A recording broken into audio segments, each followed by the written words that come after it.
I'm Doug Jones, and you have discovered Beyond Trek Podcast.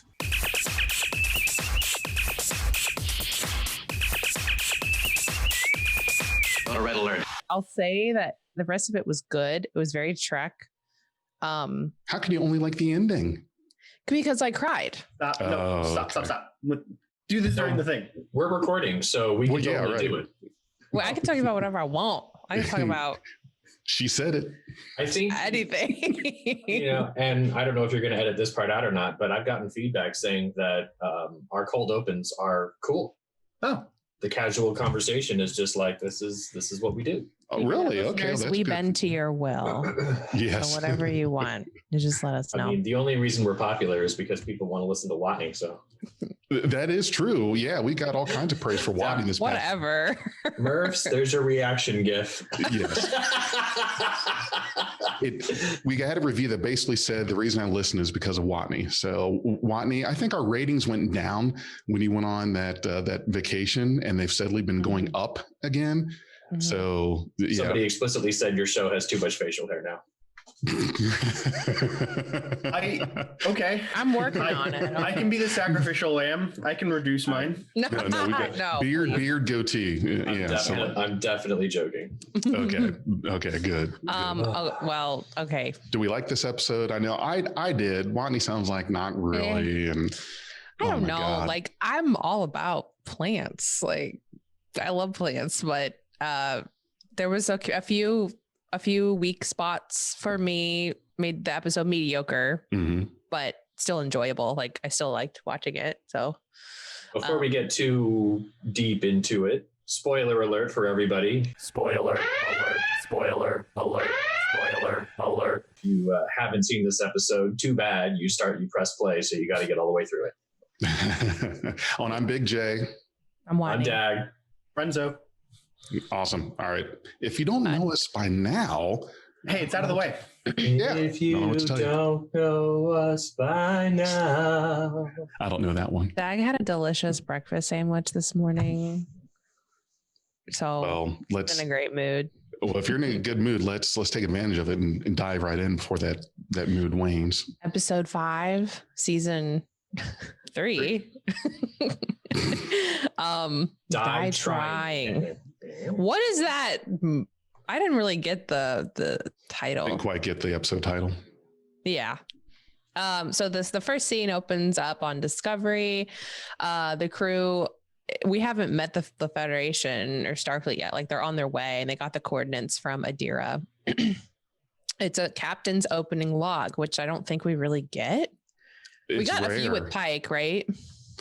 Yes, I do remember with Lorca in the first season too.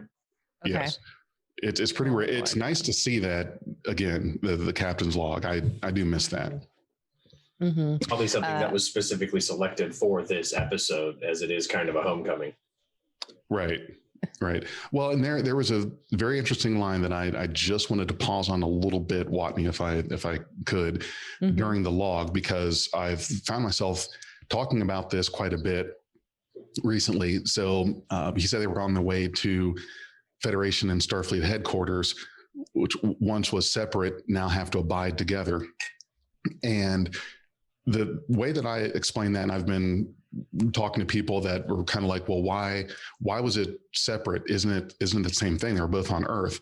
So when the Federation was founded, the Federation is a civilian governing body of alliances between multiple worlds.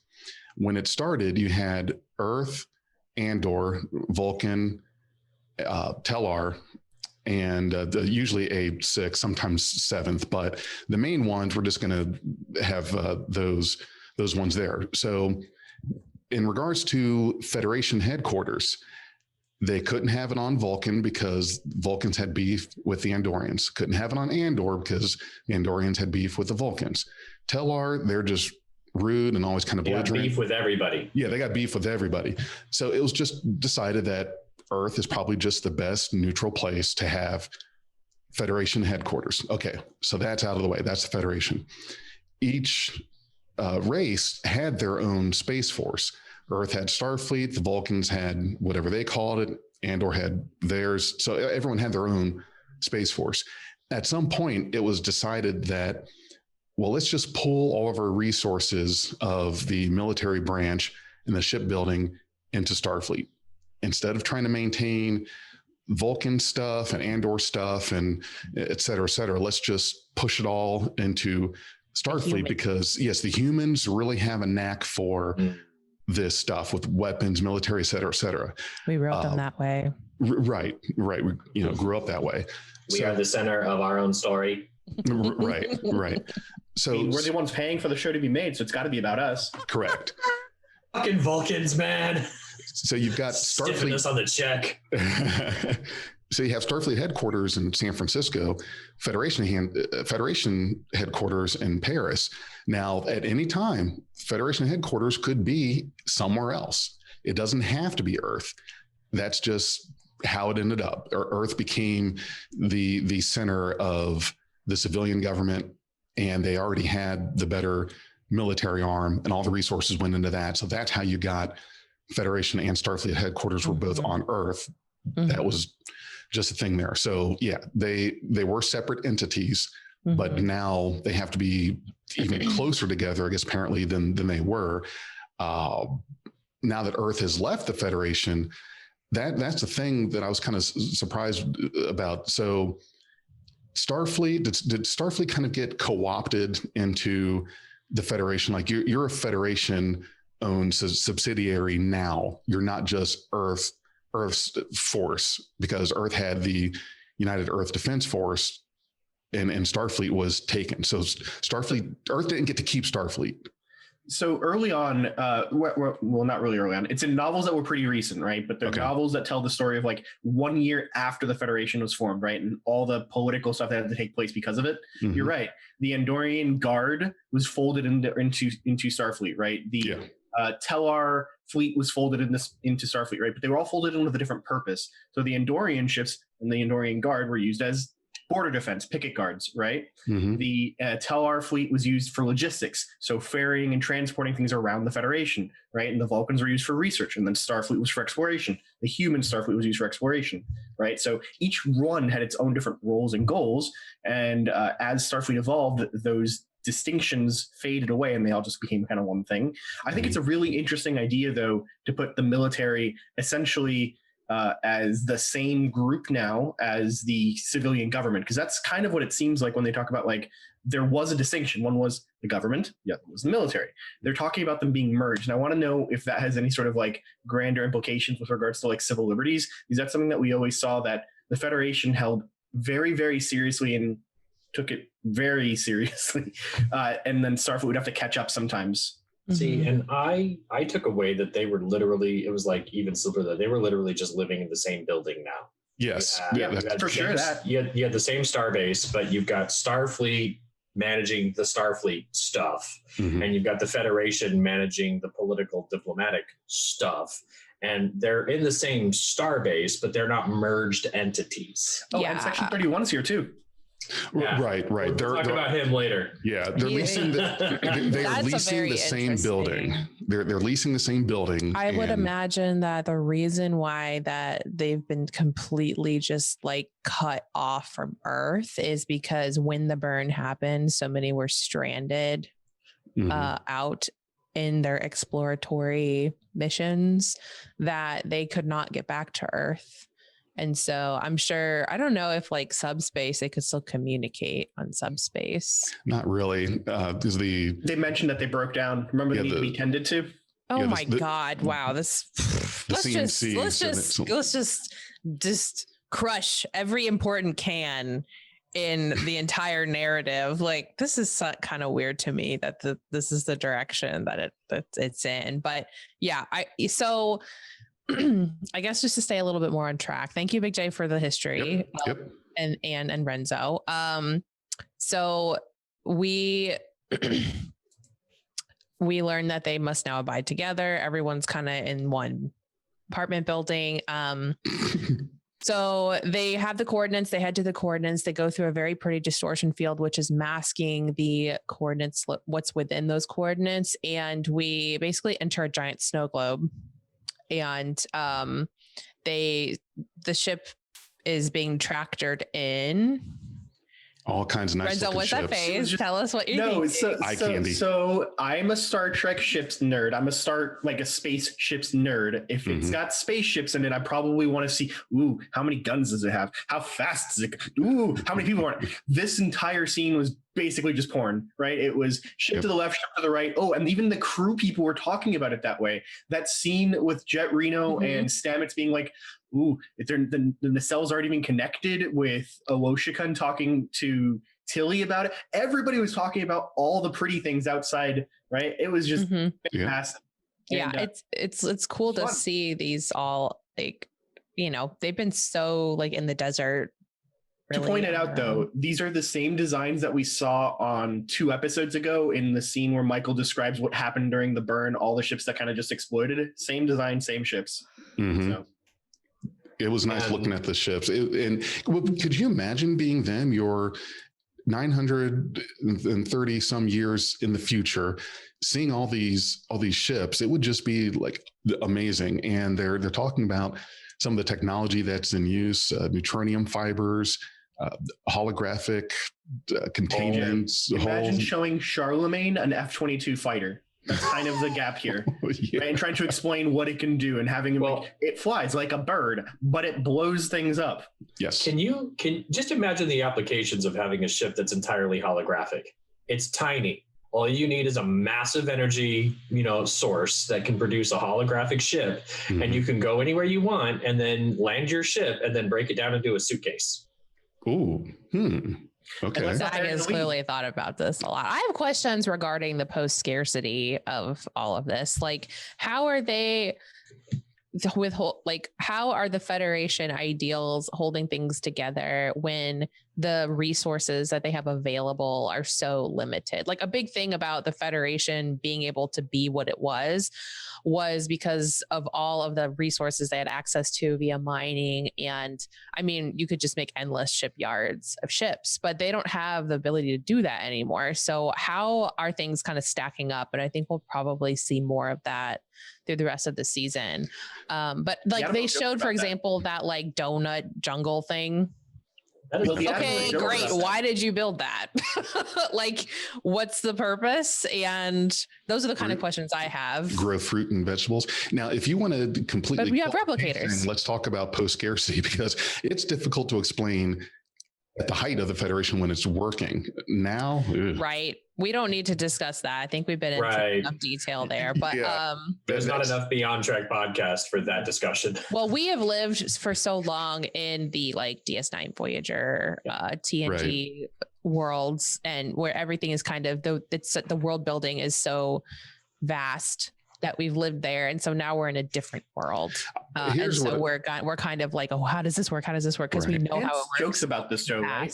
Like he even says, there are more theories as to the burn than I have starships, right? Yeah. Like, he makes a point that he doesn't have shipbuilding capability they used to. How many times do you think he uses that? He's like, we have more donuts in this box than we have starships in the fleet yard. It does seem like one of those lines. Yeah, he has it in his pocket. On my collar than there are starships in the Federation. Yeah. So we they go aboard. It's like an instant transport. They're super stoked. And can we do the 2 call outs there in the dock? Yes. Let's not bury the lead about what ships there were there. So the Voyager J. Named after Big J, host of exactly, named after Big J.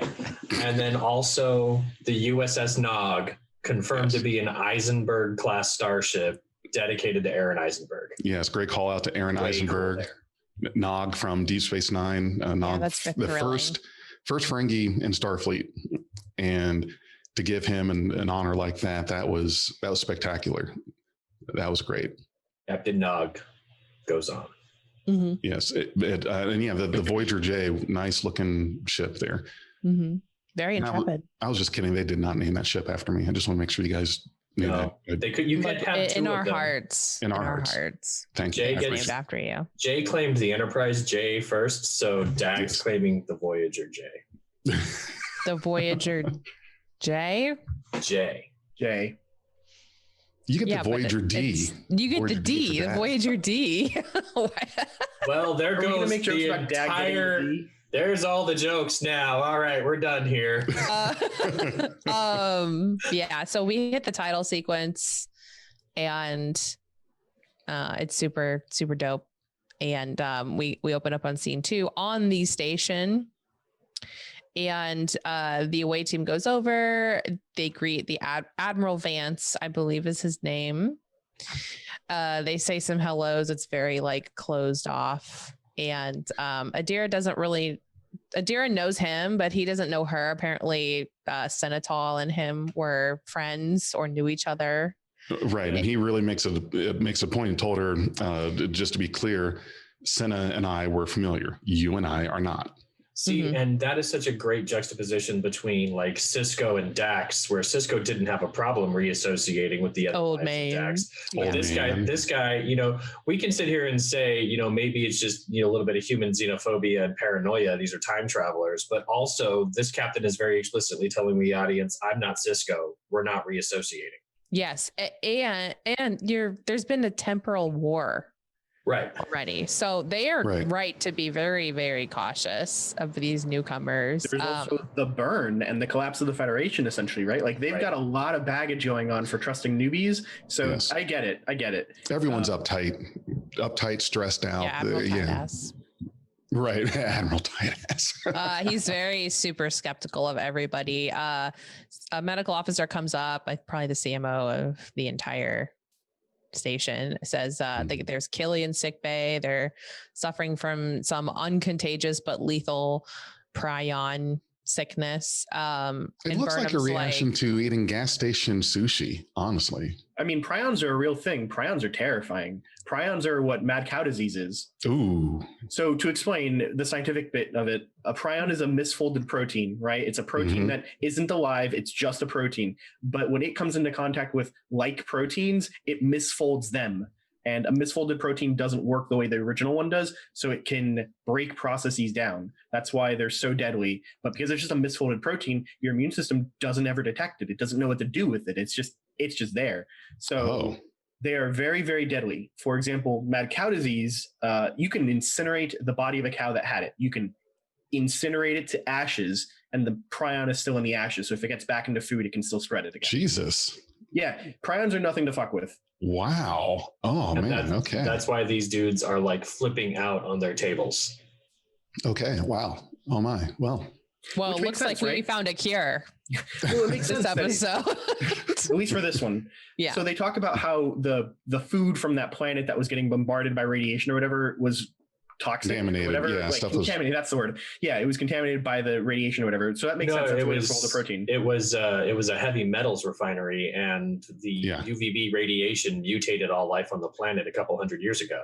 And mutations make sense as a cause for a prion. Right. So they put some thought into it, and they used a word that is fancy, that is a real word that still can scare people. So, but there's something here implicit in this conversation that sort of answers a question that Watney posed earlier, which is, how's the Federation doing in this post-scarcity world?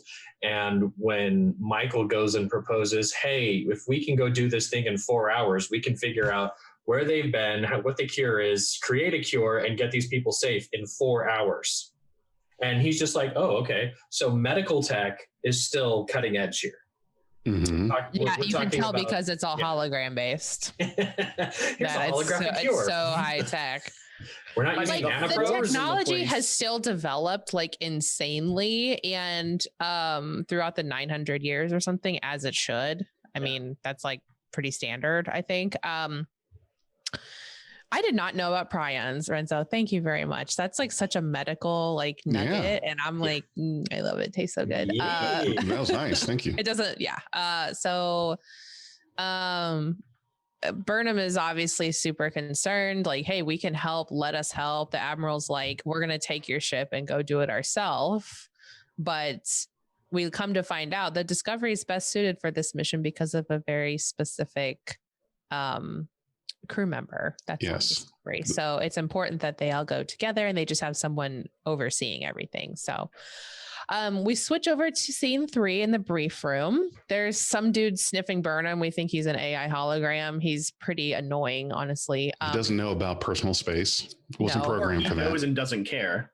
Okay, yeah, I could go with that. They are in a debrief, so they're supposed to be suspicious. Right. Yeah. This is supposed to be some kind of like under pressure test. I'm going to get in your face and see how your biology reacts, like a lie detector test. I'll know if you're lying. Right. Like, look at the body language and the still. You can see the forthcomingness of the Starfleet officers from the past. Right. And this is a good point to stop and mention. If you're listening to us like on Spotify or Anchor.fm, we have a YouTube and you can watch us talk about Star Trek if you prefer that. So and see our pretty faces. Yeah, we put stills of the episode in our video as well.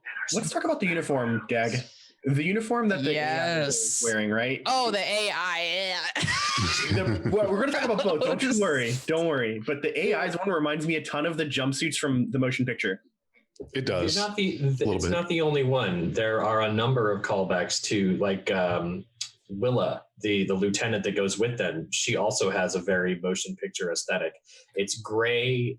It's very gray. The departmental colors are very reduced in these uniforms. I love the neck pips though. Yeah, the Admiral's neck pips are dope. Even Willa's, the point. I'm like refreshing. Nice. I'm refreshing eBay like every second for them to show up so I can get them. The Admiral's like shoulder, like the way that they're kind of like flaps that aren't even connected to the rest of the shirt, the vest, seem kind of strange to me. You can really see it in the picture that we're on just there, like how they kind of like flap over. Not the biggest fan, but the neck is awesome. I love the collar. I even like the com badge. I like the epaulets too. It definitely brings in, it's a different, I have always interpreted the uniforms to be like, what's happening in the time here? Like Picard's uniforms were suited for exploration. Archer's uniforms were more utilitarian. The aesthetic for Deep Space Nine post season 4 was more military. Felt very militaristic, and that aesthetic was kept in the TNG movies.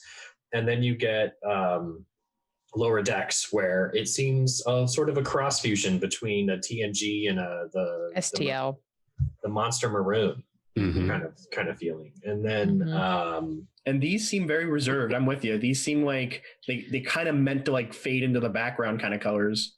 Yeah, a little bit. The gray is like reminds me of the DS9 wartime uniforms, but it's more like it's not as like a dark wartime purple gray. You know, it's like it's more like, okay, we're here. Life is boring. We can't go anywhere. That's it. A couple points to note that came up during this too, though, right? Like they talk about how the Federation is down to 38 members. That's down from a peak of 350, which seems kind of low to me, but fine. It's still a lot higher than it was by TNG times. And the Kelpians ended up joining at one point, which was a nice thing for Saru. Saru real perked up about that. Is a member an individual planet, or is it like if we induct the Klingon Empire as a member, we get all of that territory and planets? That's one member. One member. Yeah, exactly. So when we say it's low, sure, that sounds a little low, but the political demographics of the galaxy 900 years later are probably very well explored. Territory is very well cut out. So when we say Earth is a member, we're not just talking about the planet. We're talking about the Earth's solar system and probably boundaries that extend to the next member system. So like what about the Ba'ul and the Kelpians? They probably both joined because Kaminar. So that should be two members, right? Yeah. Unless they united as one government and are one member. Maybe. You know, France and the UK aren't two members. It's United Earth. True. Right. Okay. Yeah, that's a little sticky. Not sure what the requirements are in the charter. I took it as if the Klingons join the Federation, they would be one member. That counts as one member. If the Kelpians join, they'd be one member. If the Ba'ul also join, they'd be one member. But the Klingons isn't just Kronos. It's all of the Klingon Empire territory. So are you going to call it one member, or are you going to quantify every single world in the Klingon. So canon has never made it clear, but beta canon has. Beta canon has a book called Articles of the Federation, which is literally like the West Wing, Star Trek style. It's amazing. It's my favorite like of the books, right? The way that they explained it is they have member worlds. The member worlds are Earth, Vulcan, Tellar, Andor, right? If you have 80 different races living on one world, you join as one world, and that's the representation you get, right? Yeah. Though that was explicitly called out in the TNG episode Attached, when the Kess and the Prit weren't getting along, and Picard was like, "Until you guys are united, you can't join. You can't join." Right. So you join as one, and that's cool. That's fine. But colonies don't count as member worlds. So colony that joins, so like Alpha Centauri, which is an Earth colony, doesn't join the Federation as a full member. It's just a part of the Federation because Earth is now a part of the Federation, kind of thing. Right. And so the Alpha Centauri, Alpha Centauri would be considered a part of Earth's sort of territory. Right. Same thing with the Klingons if they joined, right? But the Klingons have client races, which kind of makes that sticky. It does make it a little sticky, but I think the meaning of what we're trying to say here is that when he says when we had 350 members, we could literally be talking about the entire Alpha and Beta quadrants as a territorial membership without necessarily having to quantify the worlds. And also, we've been talking about member worlds when the Federation was 200 years old. It would make sense if that concept was expanded to say member governments, and then we just talk about governments as multi-world organizations. That's fair. Right. Anyways, it was a really neat scene where he just kind of like gives you a bit of the lay of the land of where the Federation was, and things are pretty dire. Delight at hearing that the Kelpians joined in the 25th century or whatever was like fantastic. He was never thought watching the first season that Saru would end up being captain. You're I'm right. so happy for that, though. Me too. I like it, but I just like he's turned out captain. No, and that's that. Like it's not like a glorified position; it's a servant position to Saru, and I think that's why it's like such a surprise to me. Because normally it's like I'm Pike. Yeah, read all my credentials. See that I failed astrophysics. Ooh, it's less the Saru show. And you know, what does Saru give us that we've never gotten in Star Trek before? An alien captain. Bingo. Right. Alien captain main as character. That's right. Alien main character. Right. So yeah, they're getting grilled on this debriefing, and there's a lot of suspicion. And the Admiral even mentioned that they spent the majority of the 30th century fighting and trying to uphold the temporal accords. So there's a lot of mistrust there. And if you come in from the past, your presence there alone is essentially a crime. Anybody else getting Odo vibes from the Admiral's uniform? Mm-hmm. Oh yeah. It's like the Bajoran militia became the fashion designers for these latest episodes. It's also the roundness of the com badge too, like the Bajoran com badges. Yeah, a little bit. It's very like Arrival looking. The size of that com badge, it's probably a personal transporter too, because we've already seen those. And it was a personal computer too. Remember from the Section 1, bro? The projector. We learn. Well, we are told that the sphere data merged with Discovery into its own benevolent entity, and they brought that sphere. We haven't seen a whole lot of this sphere like interacting yet, and I'm really waiting for that because it's such a fucking dope thing. Oh yeah, that they did with that. So cue Twilight Zone music. Yeah, it's gonna be the thing. Yeah. They tell the Admiral about control and their purpose for traveling this far ahead, and he's like, "Well, we owe you a great debt if that's true." Yeah. But we don't know that that's true right now. We don't trust you. So, I can't fault this guy's skepticism. Yeah, me either. I think he's doing a good job of protecting what he needs to, which is very small now. Like he has to do what he can to protect the remainder of the Federation, and he is a hard ass, and that's okay. Yeah.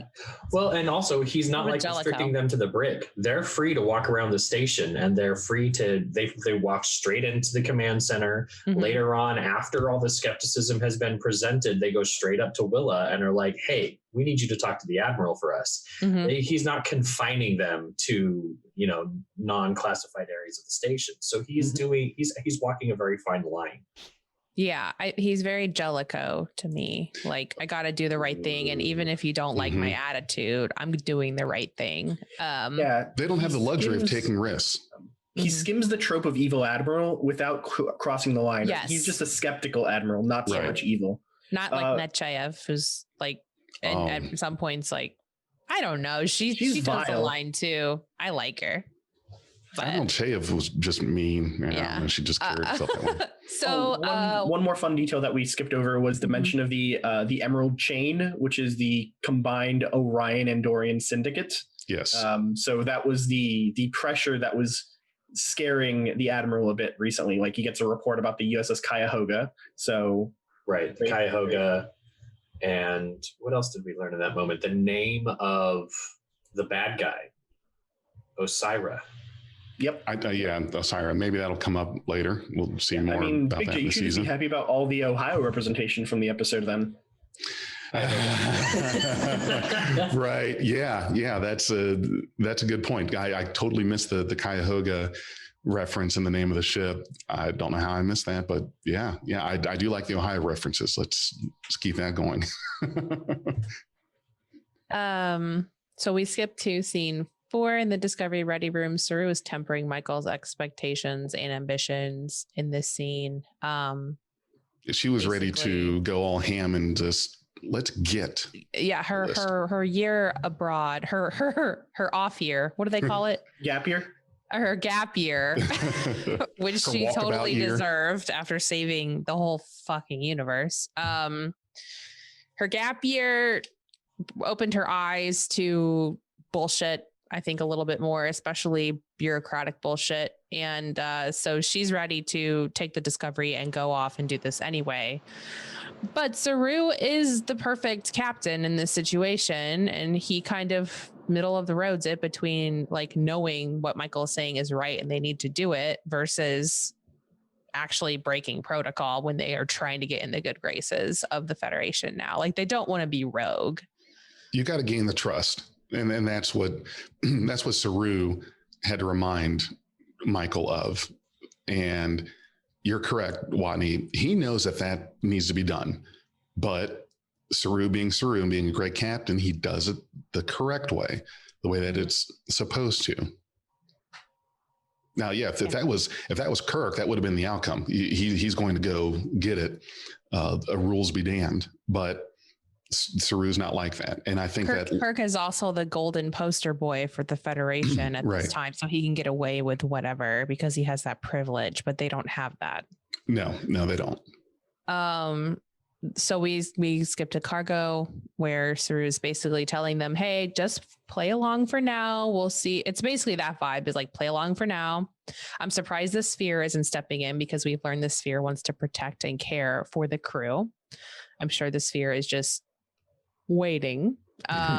He's got literally half the crew in this scene too. There's like 40 people on that deck. And Giorgio. Giorgio Sass is best Sass. I love her. Georgia is just not impressed with anything and she's easily agitated. Fucking idiots just on her face. Look at her. So it's kind of like just a weird scene where they're like, play along, we'll see what happens. Blah blah blah. Everyone had to go get debriefed. Gotta go debrief. We skip to interviews, which is very reasonable, really, right? Like, it is very much. Yeah, they're corroborating their evidence. So they interview Dr. Culber, and he's like, yeah, I was dead. What about but my murderer and I, we're on good terms now. Yeah, I really like his attitude is so dope in comparison to season 2 when he came back. Like, he has come a long way. So I'm really happy for him. And he plays a big part later on in the away mission in this episode. But the line that he gives about clinically dead, well, I was emotionally dead too. And I was murdered. It was just so well and crisp. Wilson Cruz is a treasure. And it was just aloof enough to be like, this is welcome to the 22nd century. Welcome to the 23rd century, man. See, your friend here is what we call mostly dead. Princess Bride. They interviewed Jet. Also great. Yeah. I'm gonna need some snacks and I'm gonna need something to drink. And they got her the Doritos she wanted. She got Doritos. I can't believe she's freaking eating tortilla chips with salsa. She's so during aloof a debrief. that it's just fantastic. Interview Stamets. So you're saying you're one of the more vital personnel, blah, blah, blah. We go back to Jet, then we go to Tilly, then we go to Nhan, who's like, put me in the brig hologram. I love when they're interviewing Tilly and she's like, just ask me if this was in the book. And the hologram's like, what, was this in the book? Like, it's just doing what she told it to do.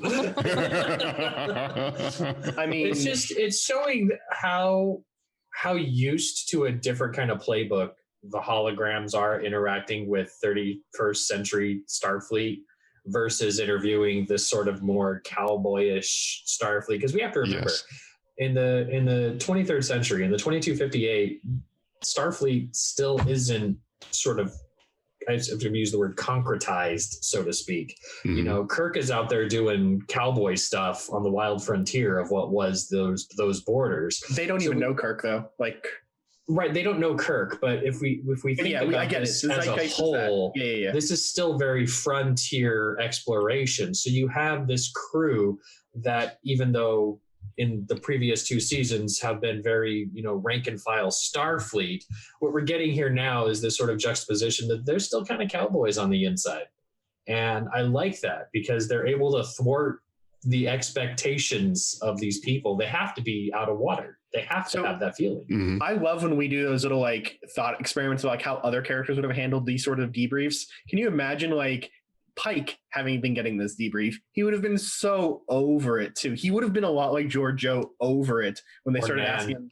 Yeah. Yes. Yeah. Nan's response, I think, is perfect. Just list out your serial number and be like, I'm done. Well, they all came from a time in Starfleet where it was the Wild West. So they all have this attitude of, I don't have time for this shit kind of thing. And you're right. The 23rd century Starfleet was very much the Wild West gunslinging kind of thing. Once we hit the 24th century, things had mostly settled down. It became kind of a little more sanitized. Stuff had been explored. We've got our territory. We've grabbed it. We've held on to it. It's good. You get to where there's no room for it. And this was kind of a analogy I made, was that the Wild West here in the U.S. There was a time and place for that Wild West, and you wouldn't see any cowboys going into town in Nevada now to try to claim territory. We've already got it. You don't need that cowboy stuff. And the Picard wouldn't last, I don't think, a week in the 23rd century. Honestly, it's just very different. And crews are a product of their time. Yeah, right? The crews are a product of the time. The crews, imagine? Go ahead. No, I was just gonna say, imagine what the crews of say Voyager would have been like had they been shot through a wormhole into the distant future, into this, right? They would have been like, oh, we're saved, right? They would have had a very different approach to this sort of thing versus Discovery that has, and they're like, well, we just want to keep exploring. We got to get back out there. Voyager was on their trip home. They wanted to get home. So every crew is going to have a different experience with something like this. But you're right. I think it's very interesting seeing how the future's officiousness or bureaucraticness has to go through all these checkboxes and all these steps before anything can proceed. It's really interesting because I think a lot of people have been commenting flack about Michael constantly, barraging the Admiral with these questions and being very un-Starfleet. But I'm like, Michael was standing there saying anything Janeway would say, anything Sisko would say. Sisko would have knocked out the Admiral by now. So what caused the burn? That's not an out of Starfleet question. That's the question one. There literally should have been here's a data packet at the end of the episode that's we're going to fill you in on the last 950 years, and that way the fans. But no, we get a little lullaby instead. Right. But Picard even would have been saying the exact same things Michael was saying. And it's not because they're trying to lie and be temporal agents. It's because they're innocent. They're totally legit and they're acting like it. But again, the Admiral is like, wow, you guys are doing a really good job of acting like it. I can't trust you. Yeah. It's good. It's a good way to like, we obviously empathize and love the crew we came into the future with, but like I see it from both sides. Like it's been 900 years. These guys are ultra classified. It probably fell off. That data fell off at some point. Probably during the burn, it was lost. And so now, like, it's totally fair to be skeptical, especially after a temporal war. Yes. So the interviews are really funny and interesting. We jump to the hallways of the station where Lieutenant Willa and Burnham speak. Burnham asks for planets the refugees visited to help them find a cure. And Willa says no, but then like she ends up convincing her. Like, hey, what's the outcomes here? Like either we help you and it helps, or we don't and it doesn't. You hate us a little bit more. Yeah. For wasting your time. Yeah. Yeah. So we jump over to the Giorgio interview where there's a lot to unpack here. I think this is a Section 31 guy that's observing. That's my feeling. But she's being interviewed by holograms, and this guy looks like a real life version of the guy from Up, the picture. Oh my God, yes. And I thought he was legitimately like CGI at first. Like he looks like it to me. Is that just me? I thought he was like the guy from The Good Place. The architect of the Ted Danson. Yeah, I thought he was Ted Danson for the longest time. I had to look it up after. They don't have the budget for David Ted Danson. Cronenberg. This is an award-winning like he's the guy that kicked off the weird body distension horror genre. Mm-hmm. He directed The Fly. Mm-hmm. I guess it's just the lighting. Like the way the lighting looks, it makes him look a little like computer generated, but well, he's in front of a green screen naturally. Yeah, he's wearing a black suit and a plastic tie. Is that a freaking clip-on tie? Are you kidding me? It's nice. It's nice that is though. a I like it. Holographic programmable matter tie. Holographic tie. Right. The floors are programmable matter. Remember that scene where they walk across the bridge that's forming as they walk? Like they've done some really neat things. Mm-hmm. You know, I don't know about you guys, but if holographic clothing was a thing at this time, I wouldn't do it. I wouldn't trust it. Last thing you need is for your holographic clothing emitter to like go offline, and there you are butt ass naked in the hallway or something. Or on the bridge. Oh God! Talking to your crew. I'm not seeing a problem with this. Well, this is the Federation. I'm good with my body image, guys. I'll be like, all right, let's go. I'm good with the body image. Just the sudden draft of air across your balls would be kind of. Captain Speak for yourself. broke again. Sorry. We speak with the guy. Georgia wants to know who's in charge, basically. The one thing I didn't like about this probably like the biggest thing I didn't dislike about the whole episode was the fact that she blinked, short-circuited them, and they turned off. That was the dumbest of things to me. I'm not buying that. It was pretty stupid. It was pretty stupid. Yeah. I'm gonna let it slide. Well, the other interesting thing is that now they are very well versed on the Terrans in the mirror universe, and they're even able to. They have found a biological indicator in their physiology to be able to strain and Terran DNA at a subatomic level. If they're going to use that as a scapegoat, I'm going to be upset. No, it's a supposedly, right? Like Giorgio was saying, right? Sure, because you're totally going to explain away me with biology. Well, right? and she even says it's a fabricated thought. It's a fabricated theory. It might just be a negotiating point or an interrogation tactic to say like, oh, you can be better than your biology. Here's why you're so evil. Just be good to us now, kind of thing. Right. And I feel compelled to side with Giorgio on that specific matter because the mirror universe has been this idea of what if we made our choices differently? We're all still in the same place, but we have the freedom of choice. If you try to reduce that down to, oh, this chimeric strain is the reason why you guys make all your poor choices, it's like that kills the free will of making those choices. And it turns out, oh, I'm just biologically predispositioned to be a douche. Well, they actually No. point that out, right? Like, Well, the as someone who first contact was plays shooting. a mirror universe refugee, I can understand why you would be like hesitant They stole that and to made Lord. accept that. So yeah, I mean, I don't think it's taking away their free will at all, but it might be a little harder to fight their predispositions. Well, and then the thing is, though, is Fair that point. the mirror universe, and this took me a while to realize this, but the mirror universe did not branch at the time of first contact with the Vulcans.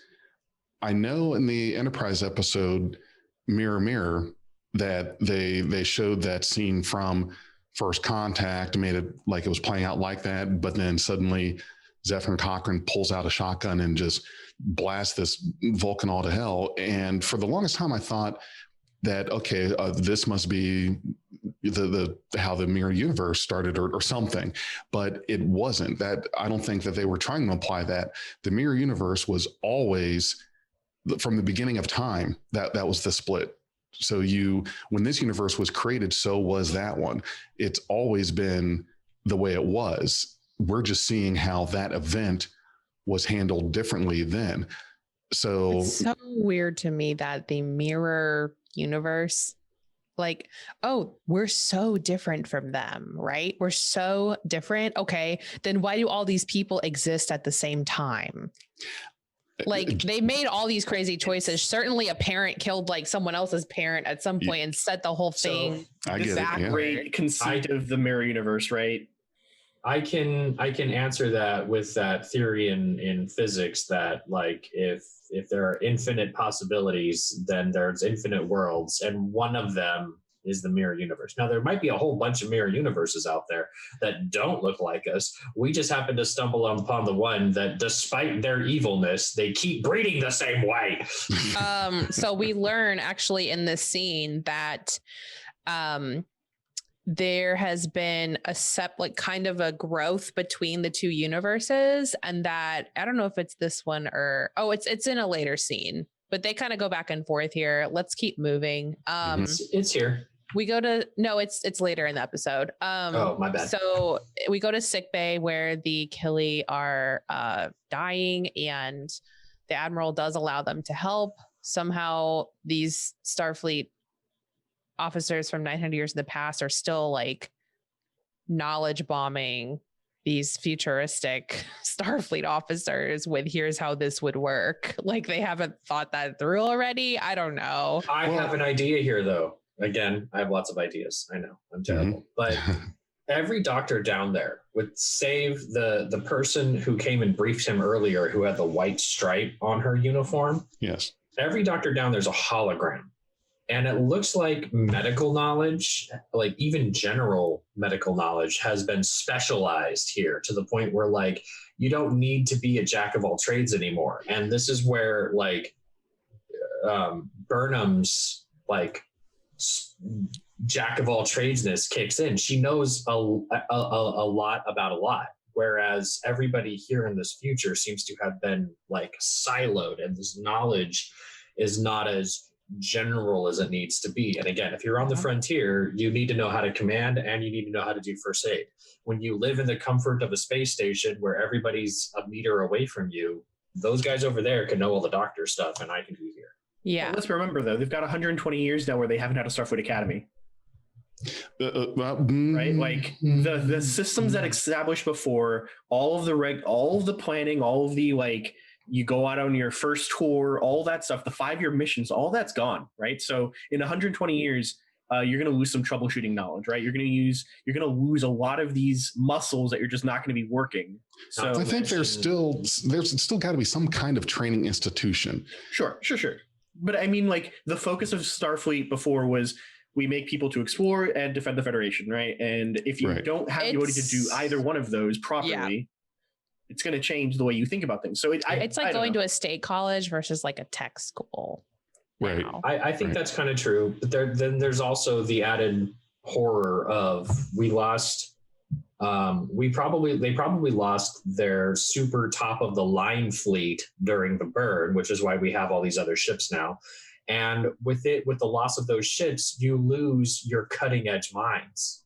So this is like the Delta Fleet that has suddenly had to step into these roles and these shoes and try to fill out these spaces to make the best choices possible. But your Picards and your Kirks and your Ciscos, they all died on the super 31st century hollow ship fleet, or whatever we want to call it. Whereas everybody, it's like Wolf 359. You have 11,000 or 39,000 people died on 11,000 people died on 39 ships. Yes. Yeah. Suddenly there's 11,000 roles to fill. And you're right. You're not ready. You didn't graduate to that level. You have to step into it and you have to do it now. It's like during the Dominion War, remember how everybody got promotions because so many rungs of the ladder were just chopped off by battles? Same thing. You end up with people who probably shouldn't be admirals being admirals because all the real admirals died. Well, and when you think about the amount of people you have on one ship being lost, instantly you're talking about 1,000, several hundred easy people gone immediately, just like that. And when you start losing hundreds of ships, those casualties go up pretty quickly. And so the way that I took this scene in regards to the usefulness of the Discovery crews, they looked at the planets that were visited by this race. One jumped out as this planet in our time was not like didn't have the effects yet of the radiation, but it was getting there. Mm-hmm. It would kind of be like us going into the future and telling them, well, in my time, global warming was just starting to become a thing. Nobody would listen or take it seriously. Now that we're here in the future, it's completely decimated your population. So we have to go get a seed sample from before, X date, which is basically exactly what they did. And they have that knowledge, which was, well, we were there and we lived it. That's a nuance that didn't make it into the records or made it and was lost. But that's what they had. If they hadn't have been there, then of course, no one's going to look at and notice one planet and think, okay, well, this planet is contaminated now, but it wasn't when we got the seeds. They couldn't have made that connection. And that's what Discovery was able to do, because that's where they came from. Yeah. I wasn't so much asking for like an explanation from all of my other co-hosts, but I think it's a little like, It sounded like weird. That's exactly what she was doing. No, I didn't even ask a question, really. It's like hearing myself talk. Yeah. Yes, so it's great. Too. I get it. We can explain it. We can always explain it in some way. But it's really weird that, to me, these are the main characters. They're being treated like main characters in the narrative. They're telling these super advanced people, they're basically knowledge bombing them. And so it's just a little out of place to me is all I meant. Yeah. We learned that the seed vault ship, the Tikov, mm-hmm. How do you say that? Tikov. Yeah, you got it. It has the antidote because it has the seed. There's no more plants, but we can synthesize the antidote for these dying people. So we cut to the bridge. Saru stays on the station, so Burnham's in charge, and it's like Discovery is portrayed as a well-oiled machine in this scene. Pretty much everyone is working together, and they go to Black Alert and hop over to we the did skip a scene though. The Willa with Jet and Stamets and Tilly scene where they're just trying to theorize how to fix the thing, how to fix the prion disorder. I think that was a really cool scene. The whole disorder is just like your team, right? That was a good one. Happens later. I think that comes way later. Yeah, that is scene later. 14 in the science lab. That's after they've jumped. Or the jump. No, they get all the data from what's happening with Addis, right? Right. Yeah, they have to get the seed before they can construct the cure. That's the whole like, we're a dysfunctional team. We've learned to work with it or something. Right. Like, I know the scene you're talking about, but that happens after they've already gotten all of that, all the data from the ship itself. I don't think there's a scene unless I missed it. No, you're right. We haven't gotten to that part yet. Never mind. This is our first time that Burnham orders a black alert too. Yes, True. and it's super dope. She Very looks dope. awesome. She sounds She's awesome. like, She's in total control. Oh, She's yeah. brought all the last year with her, but she's still on mission. And we black alert to an ion storm. And where once again, we've got a bridge crew full of women. That shot from 2 slides ago is like, Oh, You've got yeah, you're Nielsen, right. Owo, Detmer, Tilly. This is actually a female character. It's an alien with a alien, weird but- squid head, but Yeah. it is a woman behind the makeup there. you've got Nhan. Nhan over here. Mhm. Rhys, I think, is Rhys back here somewhere? Reese is Reese- back there somewhere, but But then you Probably have blocked by the big also- squid is he head on the person. left? No, yeah, he's on the left. No, Bryce is on the left. That's Bryce. Reese Oh, is that- over here. Yeah, Reese is. He should be behind her. And then you've got the 2 people. Well, there's an entourage of 3 from Mhm. the station, but 2 of them are also women. So And again, here's my gripe about when they go to black alert right here. Close the shuttle bay door. Come on. I mean, there was even, a little pod or whatever moving. Was someone in that? Do they not park it and hold on to something? Because that ship spins and you're not holding on to anything. You're just like, Jesus. You get thrown out of that It's thing. gravity. It's an inertial dampeners that make it all happen. Because inertial dampers always work in Star Trek. Space is yeah, exactly. I would think that you can't get rid of inertial dampeners, otherwise you're goo. So what Ion was storm. I here? Ion storm, yes. Oh, man, I was so afraid here when she's like, it's an ion storm. I'm like, mirror universe. Yeah, don't go in there. Detmer kind of freaks out here as they're trying to pilot their way into tractor beam, the ship that they need. It's caught in the storm. Yeah, the PTSD comes in. Yeah, it's coming out, and but she gets the job done with encouragement from the rest of her bridge crew. We learn that it's a Barzan family that is taking care of the seed vault for now. It's like their watch. There's like different species that take it over every so often. So that's the name of the episode, by the way.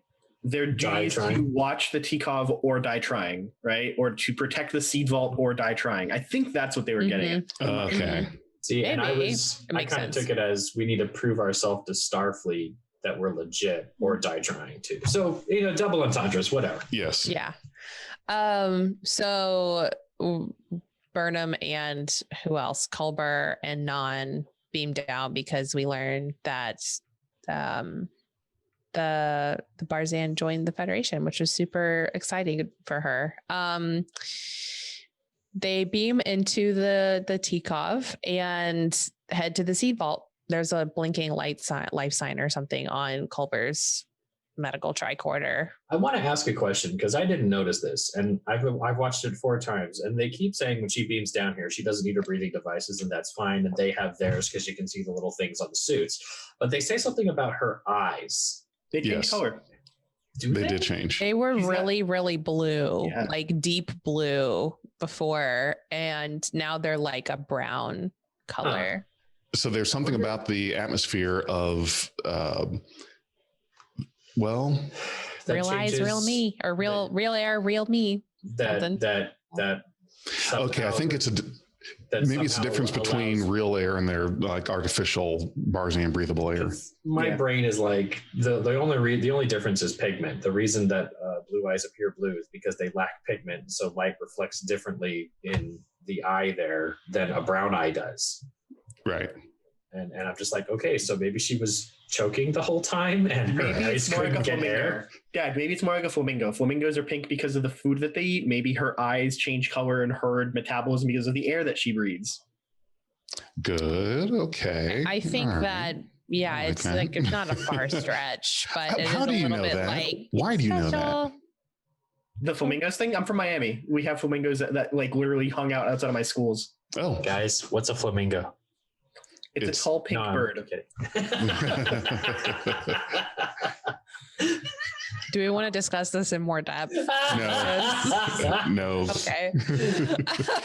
I really love the whole like I don't know if it was a shield or if it was a hologram, Yeah, but that like their was helmet super was a cool. hologram or something, which harkens back to the original animated series where they used to use those all the time. Instead of having like hard physical helmets, they had like drawn, obviously ones. Force field Matrix. spacesuits. Yeah, they looked like the ones from Mass Effect to me, but yeah, it looked really cool. I like the fact that they brought those back, and that was 22nd century technology or 23rd century technology, not 31st. So, big fan.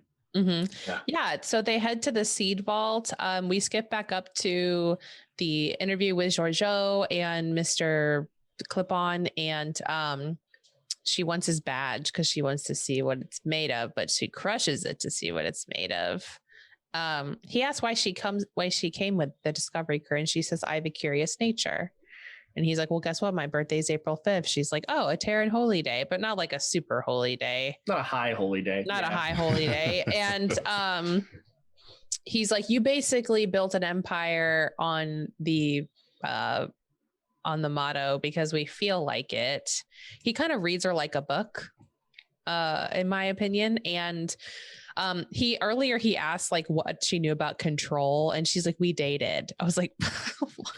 It's just being flip. She's just being flip. Can she not take anything seriously? Really? No, I don't think she's capable. Well, in the whole conversation about the holy day in April 5th was that reference where I was talking about before. That was when Vulcans landed on Earth, but in the mirror universe on April 5th on that day was when Zephyr Cochrane and took their ship.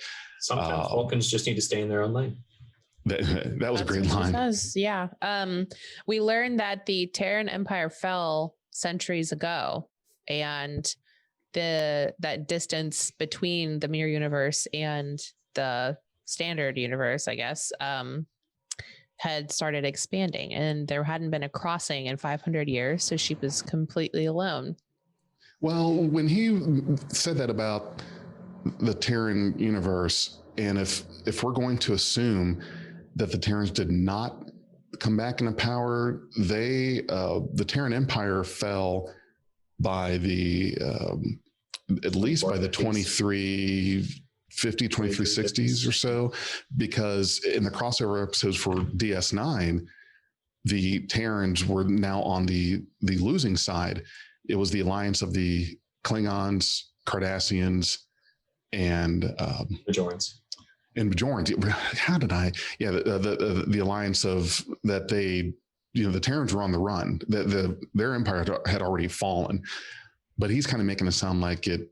I mean, yes, it did fall, and it was 800 years ago, but he made it kind of sound like it was a little more recent than that. He can play her just as well as she can play him, so he doesn't have to be entirely upfront about everything. He's giving her the hard parts. Your empire fell. Yep. It's harder to get to your universe now because of some kind of distancing that's happening there. And so you're on your own. So any plans that you had to come to our universe to steal more tech to take back to your universe because you're defiant as 100 years old, it's not going to happen. You're not going home. Do we think that perhaps there's any connection between like the distancing increasing between the mirror universe and the prime universe and the burn? Because that's like fundamental changes to physics and space, right? So both of them could be.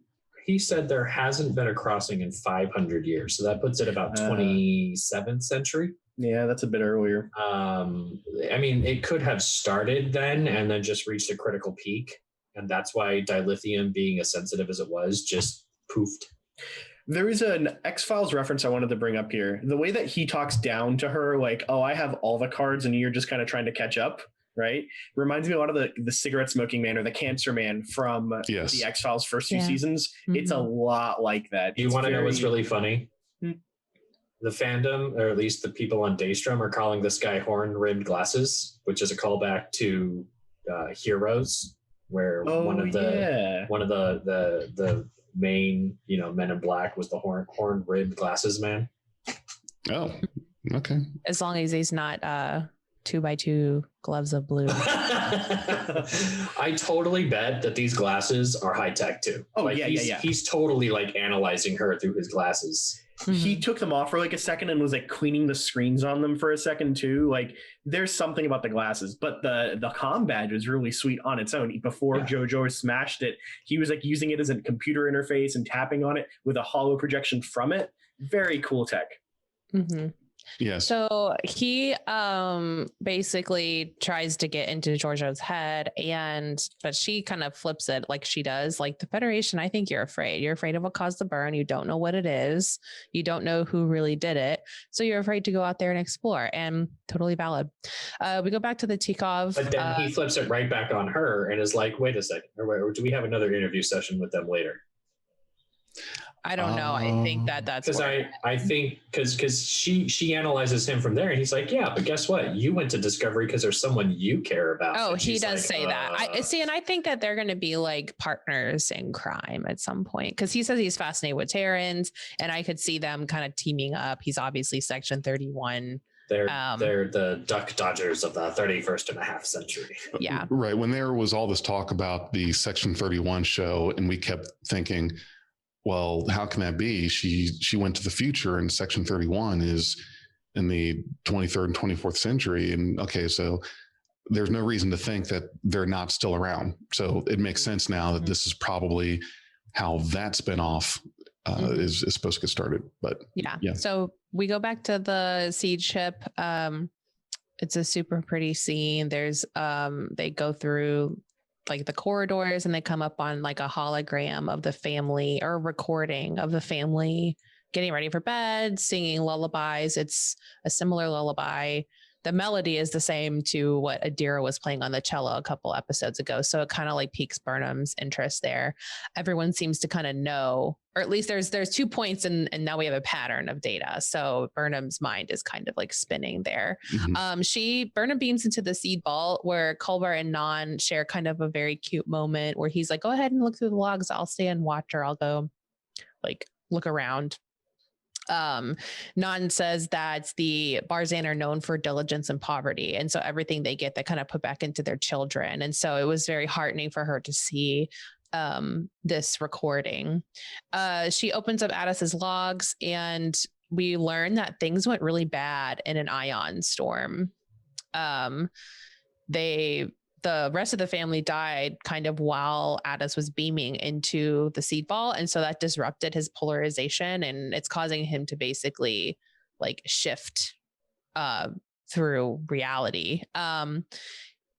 Addis is the father, and he gets into the seed vault and kind of squares up on Burnham and is like, no, you can't have these, because he's trying to find a cure with all these seeds for his family. And so her taking one away could be like the potential cure for them. And so she's like, we really need your help. Like, but he just dissipates before they can actually fight. He can't keep his cohesion because of.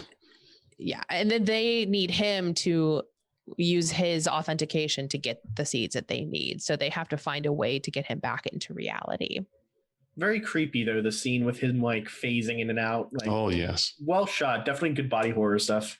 And Brandon was like, the transporter must still be like having some kind of screwed up confinement lock on him, because that's got to be what's controlling his issue there. So it was great when they were able to help him. Yeah, so we go back to Discovery, where that's the scene with Jet and Stamets and Tilly kind of figuring out how to get him back into reality to get the authentication. They beam him into the transporter and then fuck around with his buffer pattern and then rebeam him, and it's like totally fine. It's definitely technobabble about star burps and stuff. Like they use jargon like star burps, and then they say like all these technical things. Is kind of a nice juxtaposition. They make it sound like it's something that they just do. It's like, oh, okay, well, yeah, all we gotta do is just put them in the buffer. And one quick neat note. The TCOV itself, they actually show its registry on the scene that we're on right now. Right. They tell us that it's the -M, which is definitely the highest like repeat of a Starfleet ship we've ever seen. And it means that the ship has been replaced multiple times in over 900 years, which is a good like world building detail. Yeah, they and it probably wasn't through combat. It was probably through you're old, so we're gonna retire you and make another one. But it's 14 ships, the original plus 13. That's so okay, cool. Good point. And so that's literally 1,000 years of seed acquisition for the Federation, which is amazing, cool stuff. Now, can I just say that anytime we get a scene with Tilly, Reno, and Stamets, I love those scenes with the three of them. I want more. The writing is. I do. I want more of their interactions together. They are definitely a good trio to have together. Love their scenes. They are, to me, they're quintessential Star Trek because they are experts first. They joined Starfleet because that gives them the ability to do the stuff. But Stamets is 100% an engineer puzzle solver first. Mm-hmm. Tilly is a science engineer, and Reno is your applied physicist. Yes. Yeah, so they end up turning off the power to get him into the stasis pod room with his family. Then they beam him into the transporter, and then they fuck around, like I said, with his buffer, and then they rebeam him into the seed vault as a stable person. So Burnham and Nhan and Culber kind of try and talk him into releasing the seeds, but Nhan isn't getting anywhere because it's too personal, according to Culber. So Burnham gives it a shot, and this really just did not feel authentic to me because we didn't get any time with Addis at all to get to know him more, why he was hesitant in the first place. Like, we learn about his motivations through a Barzan that hasn't been in this timeline. And so sure, like, I'm sure a lot of the things haven't changed with them, but she doesn't know them. So it seems a little inauthentic to me just from a writing perspective. And I had a hard time connecting emotionally with Addis. I don't think we're really meant to. Yeah, I don't think we're supposed to, but I really enjoyed the talking to Addis scenes.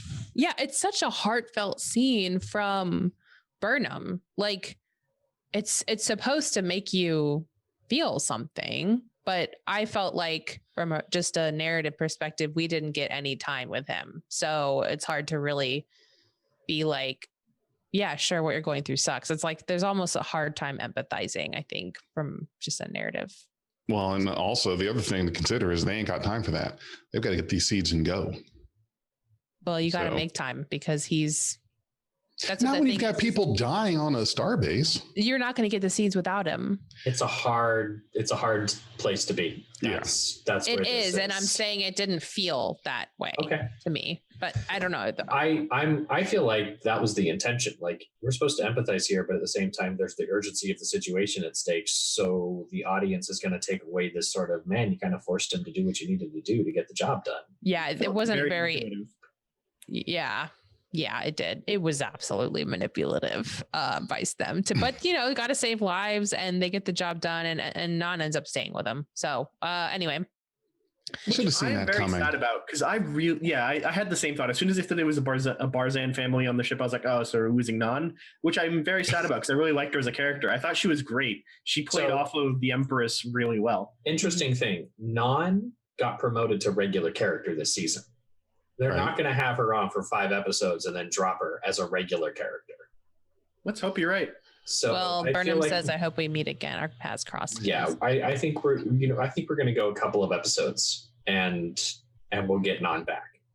I hope she comes back, but when that happened, I went back. You know how it is when something happens, you go back and see, okay, well, where was the pattern, the telltale signs? The first one should have been when they do that previously on Discovery, and they show a scene with Nhan and Arium from when Arium got taken over in season 2 when they were on the whatever they were on. That should have been it right there. It's like, okay, well, they showed a scene from this character from last season. That's usually your indicator of, remember this from the last season? Well, make note, because that character is about to die or be captured or go bye-bye. That's what Star Trek does. And you're right. As soon as it's a Barzan family that's on this thing, okay, really, what are the odds? But when you're watching it at the time, it probably doesn't really register. Renzo scoped it out. Oh, Barzan family, we're losing Nhan. And for me, it was after the fact that, oh, of course, because once a character starts getting more scenes and more lines, yeah, that's when you have to start getting suspicious. Like, oh, wait a minute. Like that it's like that. Like with Arium. The same thing with Arium. She got the spotlight, she's gone. And now Nhan, we get more of her. It's like, give us more. Like we're getting a lot from Detmer. Yep. We're not actually getting a lot from Detmer. We know Detmer's going through it, but we got like a scene with her and Culber, and that's kind of it. So you're saying it's a good thing we can barely remember the names of some of the crew because those people get to stick around. No, I'm saying that I don't like the mechanisms by which we're getting to know people and then they leave. That's not how Trek usually works. And I do like that it's the Burnham show, but I would like more from the bridge crew at the very least. At this point now, it's got us kind of... this is the season to do that. Yeah. You know, but right now what they've done is that if there's an episode that focuses on Bryce or what was the other guy's name? Reese. That's right. Reese. Right now it's suspicion. Like as soon as Bryce and or Reese start getting too many lines, our first thought is going to be they're gone. They're about to go. Unfortunately, if they're like, we need an away team, but it's going to be Bryce, Reese, and Owo, that whole away team is done. Axed. I'm with Watney on this. I don't want it to be that way. I want to learn more about these characters' backgrounds. I want to understand them more. I want to know more about Owo, that besides the fact that she was raised by Luddites who hated technology, right? Like I want to know more about her. So like, give me more. I'm right there with you guys. I want to see more. I want more. I want to point out one more science fiction, like not crossover, but like a similar episode that sort of happens. There's an episode in Farscape's first season called Bone to be Wild, where they're looking for a plant that is a cure to some sort of poison or something. And they go to an hollowed out asteroid, which was used as a seed vault, and the seeds just went nuts. They just grew everything. So the whole thing is covered in plants. They just digging through a forest essentially in the middle of a hollowed out asteroid, which is a lot kind of like what happened to the inside of the Tikov because of the Barzan atmosphere and like Addis just letting everything grow wild. You know, that makes me think of a thing like something that'd be really useful right now in this Federation, the Genesis torpedo. Yeah. Take a lifeless body and turn it into life with the that's very dangerous. Like, you know, why don't they just get a fucking colony world and start? They're probably choosing to be in space on purpose. Like they probably don't want to be on a planet. It's easier to hide your fleet if you're orbiting the galactic center in a cloaked dispersion field. Yeah, right. I don't know. So let's keep this train rolling, Watney. Yeah, I'm trying to find where I was at. So the goodbyes. They get him to release the seeds. The password to get in is Amma and Tolpra, which are the moons of the Barzan system, two beautiful moons. And it also happens to be his daughter's name. So very, very sweet. The seed like broom is super dope. The way that they store it and path to what they need is cool. How she like pulls it, comes out and floats into her hand. I thought that was really, really cool. Like it was just a really beautiful visualization. It was. It was also a really cool, like, I don't call it a bit of dialogue or a bit of the explanation, but the way that Culber says one to beam to the science lab, that's not something you saw in the original series. That's not even something you really saw in TNG. In TNG, it was always one to beam up because they go straight to the actual transporter room. Walk to the lab. Here they're managing to find that this is important enough that they're beaming them right from the target to the lab, right? So that's a good advancement or a good catch to do. Right. Yeah, time is absolutely of the essence. And as soon as Burnham beams over, like split second from Burnham beaming away, out goes Discovery. So they're not wasting any time. Yeah. So Culber beams out with the seeds, gives Nhan and Burnham a moment, and this actually made me cry. This moment, I teared up both times I watched it because, you know, they both understand each other in this moment, and kind of, especially at the point in time where they're both at, they both kind of like touch each other's souls a little bit. A year ago, Burnham would have argued and tried to get Nhan to come back to Discovery, but she is not going to do that now because she knows that she has her own path and maybe she'll come back to Discovery. Like I think we're all hoping, but she's not going to argue with her. And Nhan says she never forgot what Burnham said at Ariam's funeral, that the best thing about Starfleet is that we reach for each other and that no one has done it quite like Burnham and that she should never stop doing it. And I thought that was very beautiful that they understand each other that well. It was hard to see such a friendship like say goodbye to me. And Burnham beams out, and we go to the scene where that's behind me, looking out the window, and it's a really dope shot of the Discovery just warping. You get to see the mycelium crack out. Yeah, look how cool that is. And then she's perfectly framed by the plants, and she's like, I got work to do. I think she's finally happy to be breathing in the air that she should be. It's like hard to give that up, you know, go back. I definitely think there's more going on with Nhan in her mind and in the character, in the actor's like portrayal of like, okay, what's this character's motivation and stuff like that. And I want to see what happens, you know, if she comes back, and I'm going to say when, because I think she's going to come back. I'd like to say that she gets home and it's totally foreign to her, because she established here that like the Barzan thing, like their primary commodity is being poor, so they invest everything they have in their kids. But then you become a Federation world and you have access to all of this stuff, and it's 900 years later, and maybe we haven't lost the traditions of taking care of our kids like that, but maybe the world that she's coming back to 900 years later has no resemblance to. Let's not forget something though. The original mention of Barzan was in TNG when they found the Barzan wormhole, and they had a bidding war over who would buy solo rights to do it. The entire Federation bid, and they were bidding everything they could get to do so, and they got outbid by the Ferengi, who gave Was that them the one with the empath guy that was dating Troy? Yeah. Devanani Rawl. But a counter to that. My point is just the Ferengi gave their bid before they got access, right? So they must have gotten some fortune, many fortunes out of the Ferengi in that process. So maybe since then they haven't been quite so poor. It's my understanding that the conclusion of that episode is all the bids were withdrawn because it was discovered the wormhole wasn't stable. That's correct. I don't know. I'm sure that they got something out of it just for that whole process. Like you have to put down like a down payment for it. Let's say in 900 years time, they figured out a way to take advantage of that instability with the two terminuses. And that's a ton of money, because now we have a wormhole that can get us to the Gamma Quadrant and the Delta Quadrant. Mm-hmm. Right. And there's one thing I wanted to point out about Nhan's departure before we move on away from this, is that when it comes to, if you're talking about just the main characters on TNG, Voyager, DS9, and DS9 especially, I'm talking about the A crew in DS9, because they had all kinds of characters. But TNG, for example, you had 7 main cast members, 5, if I count it right. You had Picard, Riker, Troy, The Forge, Data, Worf, Crusher. I'm not forgetting anyone. Okay, right. So 7. But now with Discovery, you've got Saru, Michael, Detmer, Owusu-Khan, Bryce, Reese, Culber, Stamets, Tilly, Reno.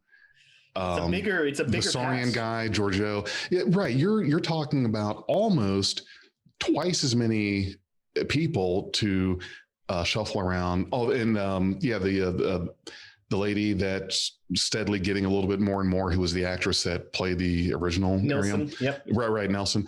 So yeah, I mean, it's sad, I'm sure, and it's a shame to lose a character. But when you think about it, Discovery's trying to shuffle double the amount of quote unquote, characters or highlight characters than TNG or Voyager or Enterprise. And it's unfortunate, but I can see it. You're either going to start dropping off some of these characters, or they're just going to stay being background. Okay, so what does Reese do? He's Bryce is comms. Reese is tactical. Right. So we don't need them. I know. And like I said, if we start seeing them more, then he's about to. What I'm kiss saying is they made a choice to overstaff the bridge crew and leave people in the dust without that kind of spotlight. And a lot of the spotlight episodes also feature other characters in a way that brings them closer. So it's not like you have to have an episode completely centered on Owusu-Khan. but you know, it would be nice to hear something other than yes, sir, you know, from that character. So, yeah, I hope that we get to see, because there was like the 6 that were in at the tree when they first came to the future. There were it was like 6 people or something. So it'd be good to see like those 6 characters. It's because we don't have A and B C plots, right? Like right, yeah, everything is like high stakes. Yeah, everything is the A plot on this show because they don't have the time to distance themselves from it too much, right? Right. You get like, oh, here's Data with Spot teaching Worf how to do a thing, and that's how you learn about both Data, Worf, and Spot, right? Now we don't get those. That's just not the way shows are made anymore. Yeah, you're right. But also like the other shows always had this implied like multiple shift thing. Like we learned in Chain of Command that Picard had a 4 shifts. 3? Yeah, 3. It was Jellicoe that pushed for the 4. Jellicoe wanted a 4th shift, right? Yeah. So there are multiple shifts, which means each shift needs to have its own sort of staff. And when we say that the bridge is overstaffed, we could also be looking at it like, well, maybe these are just like the shift reliefs, and maybe there's some overlap sometimes, maybe there's not, but we always get the A shift. Honestly, with only 80 people on that shift, they're probably reduced down to only using 2 shifts, the A and the B shift. And it's like, that's what they've got. They've got 12-hour shifts because they've got such a small crew on the thing. Right. Yeah, I think that's a good point. That's a good point to make, is that you probably don't have the crew for that many shifts. And it could very well be that on a regular time, if there is any such thing as a regular time for them, that there's probably just a skeleton crew on the bridge, not fully staffed like that. But that was just the point that I was making, was that this show seemed to be a little unique in that they're trying to stuff a lot of characters in. And I get that. I know we're not going to get that style of episode where there's a focus on a couple of the minor characters. We don't have that A plot, B plot, sometimes C plot type television anymore. And it's, even in Discovery, there have been a couple times where we get an A plot, B plot, but they're joined. For example, when Saru and Tilly had to go into town to find parts to fix their ship. So sure. you've got 2 separate plots. You can call one the A plot and B plot, but they were both about the same goal, as opposed to some of the other old school Star Trek where the A plot and the B plot didn't really have anything to do with, the B plot didn't really have anything to do with the A plot. Yeah, no, you're completely right. I mean, it's definitely one of those, they made choices. They're using the character strategically, and then when they feel like they don't need one for a while, out the airlock she goes, or out the airlock she goes. It might also be a matter of simplifying makeup such, because Ariam was a very makeup intensive character. It was a lot of work to keep her like around as far as for production values goes, right? So getting rid of that is probably a lot easier for them than having Nilsson on board, even though Nilsson is the same actress. Well, the problem was that actress ended up getting a severe allergic reaction to the makeup for Ariam. Mm-hmm. So they had her already hired. Don't know what kind of contract she had. Maybe it was a I'm guaranteed for 2 seasons or 3 seasons thing, but they couldn't have her play the character. So they had to get someone else, but then they didn't need to have Ariam and then still have this other actor that they were paying for, couldn't use. Like, okay, so what are we going to do here? Well, we're going to have to get rid of Ariam, and because we've got this actress playing Nelson who we can't just let her go, and it would be too be redundant to have to add someone and still have this other person, because we've already got 12 to 14 people to manage. So in my opinion, I think that the departure of Ariam was not ever planned. It was because of a real world issue. But that one slows down too much on that part. One last thing I want to say on it, though. I love the fact that the larger crew or the larger bridge crew gives them the opportunity to be a more diverse bridge crew. And that's something that Star Trek has definitely needed more of, like just generally being more diverse, more IDIC. IDIC is the foundational thing, and this just gives us more IDIC. Yep. Yeah, for sure. So not really a whole lot of B plots. Everything's just one big plot. Like it's hard to have like a B plot when it's like, Control's going to destroy everything. Right. What would the B plot be? Yeah, there's everyone drops the B plot. We're going with A plot only. 47. Feline supplement 47 is very important now. That's got to be our B plot. What does Grudge like? We this is so another we say thing. Goodbye. Yeah. This self-replicating catwalk again. I don't know it's that I would trust. Love it. What if it goes offline when you're in the middle of it? I need this because when you don't have resources, why not make everything a hologram or programmatic matter? Yeah, the programmable matter here probably, if you turn it off, it probably just stays as what it was last. So that's probably safer than a hologram. Also, like if you're on a paranoid area and you don't want to have to rely on force fields to keep people out, let's just put a giant fucking hole between the hallway and the command of operations. And if your biosigns don't match the approval, you don't get the floor. Well, all I'm saying is that I would not be on a programmable matter or holographic catwalk over a chasm like this. I just call me old fashioned, but all I need to do is be in the middle of this thing and have it just get out or go offline or disappear. And then you fall and it's another Jesus and just flying down towards the bottom. Maybe there's an anti-gravity catch. So if you do fall, it catches you so you don't slam to the, who knows? It looks cool. That was more so the point, I think. If there's a net under it. At the end of the series, we're just going to say computer end program and the interior of the space station is going to disappear. Don't do that. Don't put that out there, Dag. Hey, if you get in a war, sure, like go ahead, fire on my station, but I'll just turn it off and turn it back on. At the end of the series, it's going to be the end program. We're going to be on the holodeck of the Enterprise D again with Riker. No. It's been a long road, Jag. It's been a long road getting from there to here. So we're on the starbase again. The Admiral seems to trust them a lot more now. We don't do 5-year missions anymore. No more explanation. And then for some reason, and you guys could give me more explanations if you'd like for this, but a fucking Kelpian starts reciting human history to a human.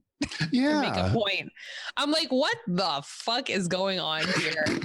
He was Kelpian splaining, okay? We got to have some of that in Star Trek.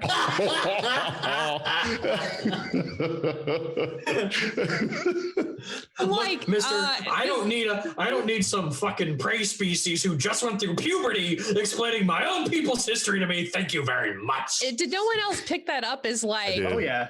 Absolutely. Like, what's the word? Patronizing? Look at this guy. He's been fucking through it. He's doing a great job. He's making sure to stay in line. The only justification that I can even think of here is that the Kelpian is closer in time to his own reference than this guy is. That's fair. I mean, there's just a few hundred years difference there. 1,000. He didn't grow up on Earth. No, it's true. He grew up on Kaminar and then was a refugee. Right. Well, okay, so you're going to tell me... Saru loves Earth history. Like he's mentioned this a couple of times. Remember when they had the language issue with the Red Sphere stuff? He was the only one who could translate all the languages. He loves this stuff, right? Whereas Admiral Vance may not have the goddamn clue about Renaissance painters and artists, so who cares about Giotto or Da Vinci? I know, but he's just like... Oh, very true. Admiral, did you know human history? This factoid that's going to make me change everything you feel about. Hey, audience, we need to make a relevant analogy so that the people watching it have justification for trusting us. Yeah, but no one like. I don't. Why couldn't they give those lines to Burnham? Point thing. Yeah. Yes, exactly. Burnham's already pissed him off though, and Burnham doesn't seem like the art critic type. Yeah. So Saru is definitely. But a Kelpian is.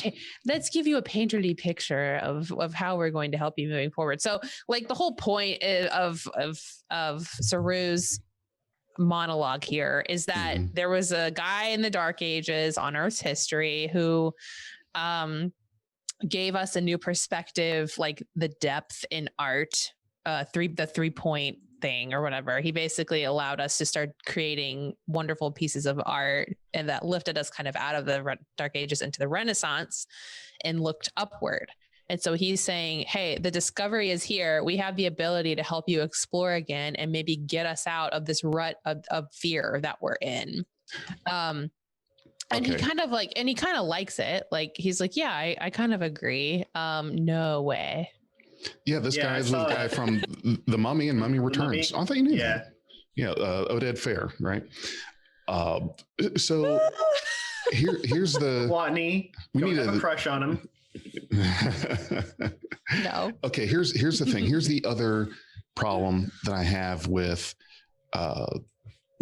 Saru in this line. You're going to tell me that he knows this much about Earth's history, that he did this kind of research, et cetera, but does not know what humans like to do for fun and had to consult with Control about that in the prior episode for the dinner party. The sphere. The sphere. I mean, that's Control would be like, I don't care. That's very, very selective. Okay, I get that you want to make a reference for the audience, et cetera, but you try to be consistent. You just had a character that didn't know how to get humans to socialize, but yet he doesn't glean that from all this research. Okay, so all this research he did was on hard facts of A, B, and C, but was there nothing in there that did he not explore any Earth pastimes? What if it's because of the sphere research data that he knows this? Maybe he's been boning up recently. That's fair. That could be. Uncanceled. There you go. Okay. That was a really good point, Jay. Okay.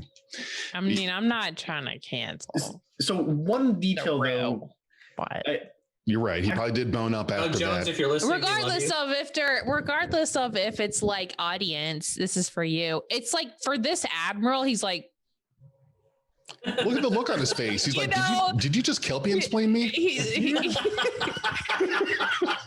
son of a bitch. Guys, in the 28th century, we perfected genetic engineering. I have an eidetic memory. I know this. Stop talking to me.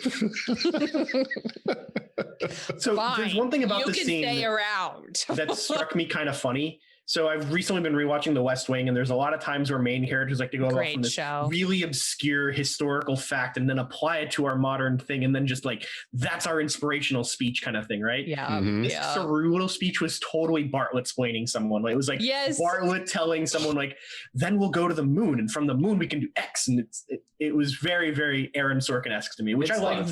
It's like the stupid cliche in House at the 48 minute where they're like, oh, that's what's wrong with the patient, and then we have to somehow occlude and explain by example something.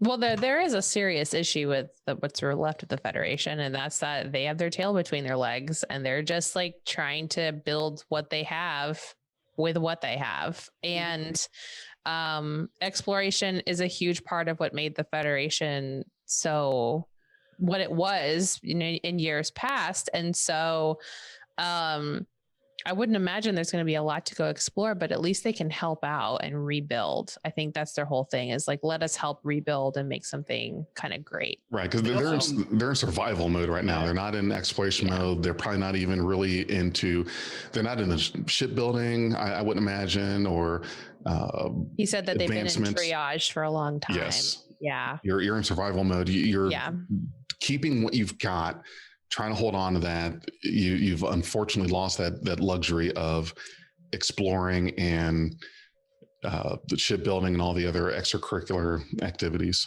Yeah. Vance did mention early in the episode that they were going to scan the spore drive and try and make a copy, essentially, or try and like redo that technology, which I think is a good idea, because that gives them an FTL method that doesn't rely on dilithium anymore, which will be good, assuming they don't wreck the mycelial network, which is always a risk. If anything is important for Starfleet, it's finding out a way, like the dark matter engine for the mycelial drive, the spore drive. Like that's going to be huge. And I think Tilly is going to be a big part of building that. Maybe we'll call it the Tilly engine or the Tilly drive. The Tilly drive. Well, and I think that's what's going to open us up to Discovery playing a huge role in probably bringing the Federation back, because they're the only one that can hop back and forth quickly and kind of be that ferry. And I'm not sure how close we're to the end of the episode. The TCOV was 5 months pretty away. Close. So okay. I was going to give my impression going forward, but let's finish the rest of the thing before I do that. So here we have the scene where they start giving the inoculations or the cure essentially to the prion to the Keely, which is important. Really funny moment here. He's using a 23rd century hypo spray for this, which has to be the equivalent of somebody showing up with leeches. A trepanation hammer. Let's do that too. Yeah. No, I mean, the Keely has to be like, it has to touch me. What? And it's also branded. The Keely. Why is it branded? Why does everything on Discovery have to be branded with the Delta? I don't understand this. It's a Starfleet issue hypo spray. You saw Man of the High Castle. Everything that the Nazis had a swastika. Literally everything. Their shoe. It's just branding. Good organization brand. Hey guys. Hey guys. Hey. Did you know the tricorder? Did you know the tricorder was Starfleet? The hypospray Starfleet. The product itself is really good though. But if you look at back to fucking work. If you look at the tricorder, if you look at the tricorder closely enough, you'll see the label "Made in China." Oh. Okay. If the Delta is so important, how come your starships don't look like it? Ooh. They do. Look at the Prometheus's saucer. It has a very Delta shape to it. It does. Yes. So they don't know shit about the burn. We find out all this for nothing. The Keely are safe now thanks to Culber and the Discovery's efforts. Lieutenant Willa and Burnham talk about the lullaby, and Burnham's like, why would all these people know this melody? And Willa says some things get in the ether, which is a fucking dope line. And we then go back to, this is the final scene as we hop over to Discovery. And Burnham wants to talk to Philippa, but she's like catatonic for some reason. She's like having trouble responding, and she's in a different world, that's for sure. So we didn't see Georgiou for the whole episode other than in her interviews with the Section 31 guy, right? So glasses man. Right. So we don't know what she's been up to really. So what if it was all in her head? No. I mean, they have telepaths. It could have literally been. So they have telepaths and all that other fun stuff, but I like to go with the idea that this is a hologram that Georgiou's piloting remotely and she was AFK. We love it. Meet Meg. She stepped away to go to the restroom for a minute. That's all. Or this is David Cronenberg in a hologram of Georgiou. Ooh. I don't think she would let that happen. Getting deep now. Georgiou. She would break his glasses for sure. She said Georgiou was somewhere controlling a golem, and this is the golem. I mean, he could literally be sitting there having a conversation with her while the glasses are recording her template and then projecting a hologram onto Discovery while he's just sitting there. Yeah, could be. That's totally plausible. Anything could happen, honestly, with the tech that's available. They could just pull. I'm surprised they haven't pulled out the magic ocarina. The only dumb part of this scene is if for whatever reason any of my ideas are true, why is Georgiou standing in the middle of a freaking hallway? Why didn't she just go back to her quarters? I don't know. I think something's going on in her noggin. Yeah. We'll find out. Maybe her chimeran strain in her subatomic DNA proteins is unraveling. Maybe her quantum structure is unraveling because the distance between our universe. Period. That's definitely what it is. That's what's going on. I would put money on that, actually. That's actually a good one. Okay, yeah, I like that one. Because like in the past they were really close, the universes, and now that they've jumped, she's gonna start like being spread like too much butter over Well, too we little did butter over see- too much bread. We did see a Mhm. painful moment for her in the trailer coming up, so we'll see what happens there. Oh, yeah, I think it's going to be really Giorgio heavy. I didn't watch it. I don't watch the trailers. Oh, so Burnham kind of gets her out of it, and she's like, The hell I you doing in asked this if you're hallway? okay. And she's like, why would you ever ask me a question like that? And Which then is the most Giorgio answer possible. she circles her because Giorgio likes to circle the people that she's talking to. Yep. And then she carries on down the hall. We go to Saru and Burnham looking out the window, and he asks her not to speak to the admiral like she was, because it's going to come back down on both of us. And she agrees. And she also says, like, I can't separate Starfleet and the Federation anymore in my head. They're the same entity. And he's like, one breathing organism. She's like, yes. And they agree that they're both looking up towards the future. And then we that's get where some the more episode ends. beautiful external shots of ships, which we Yes. had gotten Right. so little of for 2 seasons, and now we're getting some great glory shots. Mhm. I do kind of love the implicit, not kind of threat that Saru does there, where he's like, you remember the last time you mutinied against a captain? Didn't work so well for you. So, like, knock it off. Hey, but he is totally in the right to say that. If he could be smelling that she's that kind of person, and she has done so much to regain his trust. And Saru takes me as the kind of person that does not throw around trust willy-nilly like that.